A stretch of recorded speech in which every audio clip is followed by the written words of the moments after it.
Today I want to show you how I actually use herbs in a normal day. Not a special routine, not a perfect day, just how they naturally fit into our home from morning to night.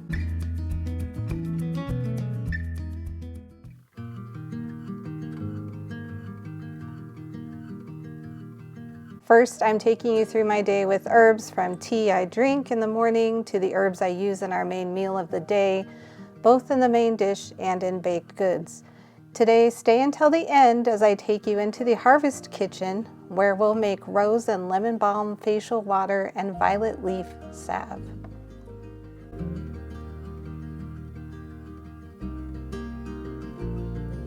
I start most mornings with a loose leaf, not coffee replacement blend. Many of you know, if you've seen our story, that I can't drink coffee. I steep it longer than most people would. I want it deep and full-bodied. That really gives it its coffee-like feel. I add coconut milk and a little maple syrup, not to make it sweet, just to soften it, soften the bitterness a little bit. This is how I ease into the day. It's warm, steady, grounding, nothing complicated, just something that fits the rhythm of my morning.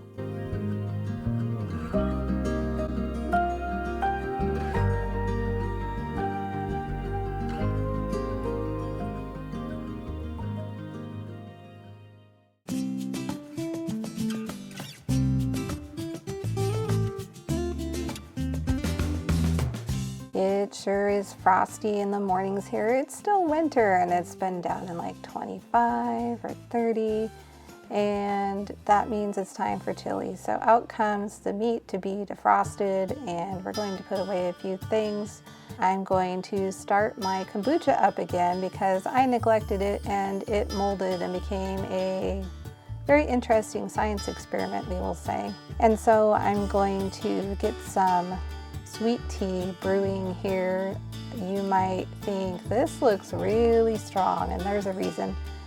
And that's because I use this French press method where I make more of a concentrate and then I'm going to water it down after it steeps. This way I don't have to make like 4, or I guess I'm making 2 gallons of sweet tea in 2-gallon containers. I can use these smaller ones to make my base tea. And so I'm just going to double this up.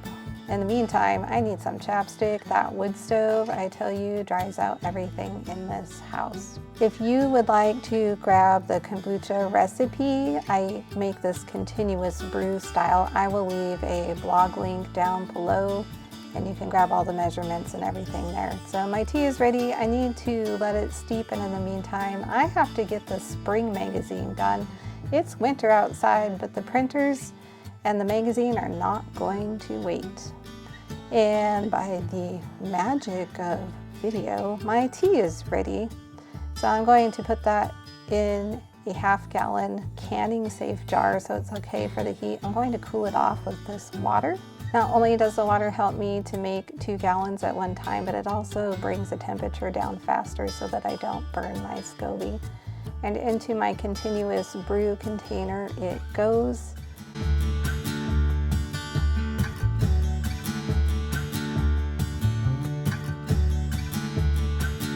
After I get this poured in, I'm going to add my starter ferment and the little pellicil many people call the SCOBY. There he is. And the last step to making kombucha is this towel that lets it breathe and keeps out fruit flies and children's fingers. Now that that project is done, it's time to get the chili going. The meat has defrosted at least enough to get it into this pan.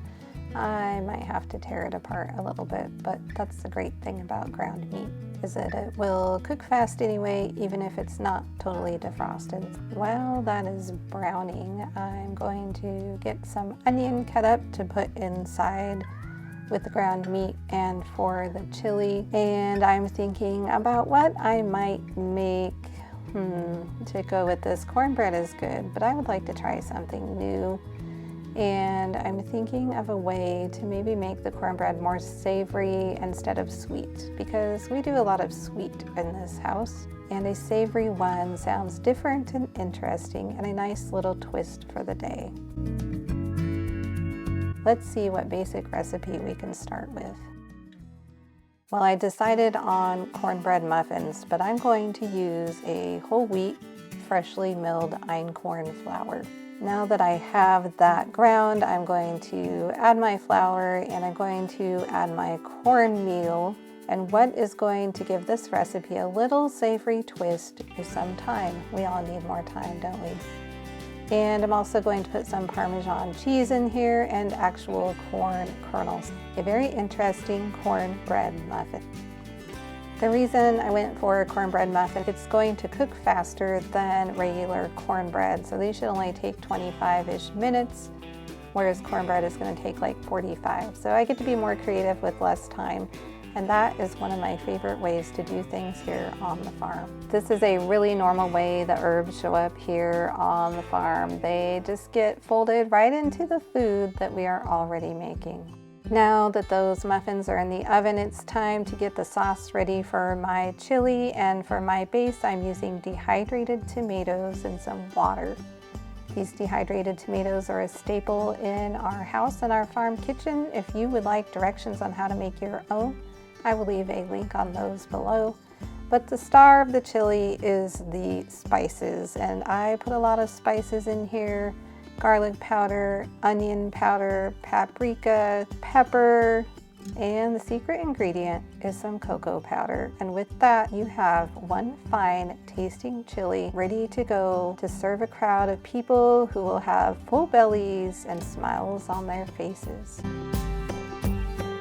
And here are our cornbread muffins. This recipe, I will say, made like 18. So I have a little bit of work to do on this experiment, but I will tell you they turned out fabulous. I'm going to take these out, taste the chili, make sure, did I get the spices right this time? Yep, perfect. And the extra chili in the crock pot is spiced up and the lid is on and it's ready for later or another day. And these muffins, I tell you, they were super tasty. I might put a little bit more salt in them, but they were fabulous. Let's see what the family thinks of them.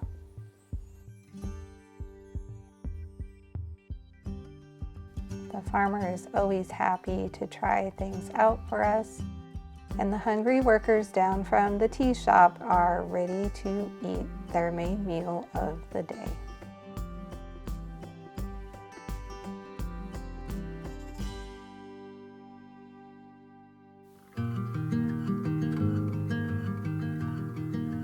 Lunch is done and it's midday on the farm. The crew has gone back to the tea shop to get the mail ready for the day. And I am headed up to the harvest kitchen where I spend some of my afternoons working on projects. But before I can get those started, I have some cleanup to do and I'm going to make myself a cup of afternoon tea. My favorite this winter has been barn raising berry because it has the tulsi in it, helps support the nervous system, which is really necessary during these typically gray, dark winter days. Today is an exception with the beautiful sunshine. And I also have a couple of projects. I need to take some photos for the spring magazine. Yes, in the middle of winter, I need to take spring photos. And thankfully there's this one beautiful rosebud out in the yard so that I can make our rose petal and lemon balm facial water so that I can get some pictures for the spring magazine. So a little freshening up here. I had some tinctures to put away, need a fresh towel, and get my cup of tea going while I start some more water for this facial water we are going to make. You can see there's many ways that herbs find their place into daily life here on the farm, both just for personal use, also some business use. It's time to enjoy this bit of tea after the work of making dinner and those muffins. I'm going to have a little quiet moment upstairs, turn my music on, and work on these herbal projects while everybody else has their things that they are doing. To make this facial water, I'm going to pull the petals off this single rose and some lemon balm, which, being so spring-like outside, is actually doing well despite the frost. And just some boiled distilled water to top it off, and basically we're just making a tea. And I'm going to let that steep. Since this is for photos, I'm adding a few more brightly colored rose petals. As you can see, the water has already pulled the pink from the rose petals from outside, and that doesn't do my photo any good. They can't see the color. So I'm going to add color, and then I'm going to top this with a plate so the essential oils don't escape out the steam while it steeps. And then it's on to project number 2 for the magazine. I'm making a violet leaf salve. So I need to infuse the oil with this violet leaf. It takes quite a while.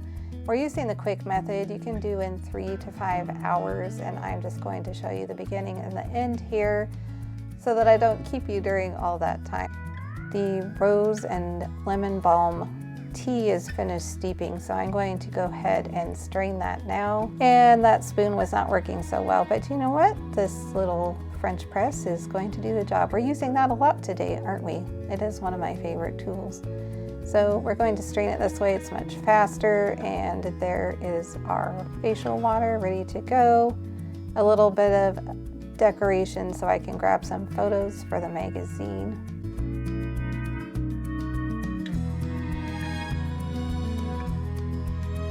And after some time, it's done, and I'm going to use that French press again to strain that, because why not? I'm going to pour it back into this pot that it was infusing in after I've cleaned it out, and I'm going to add some beeswax to help harden it off.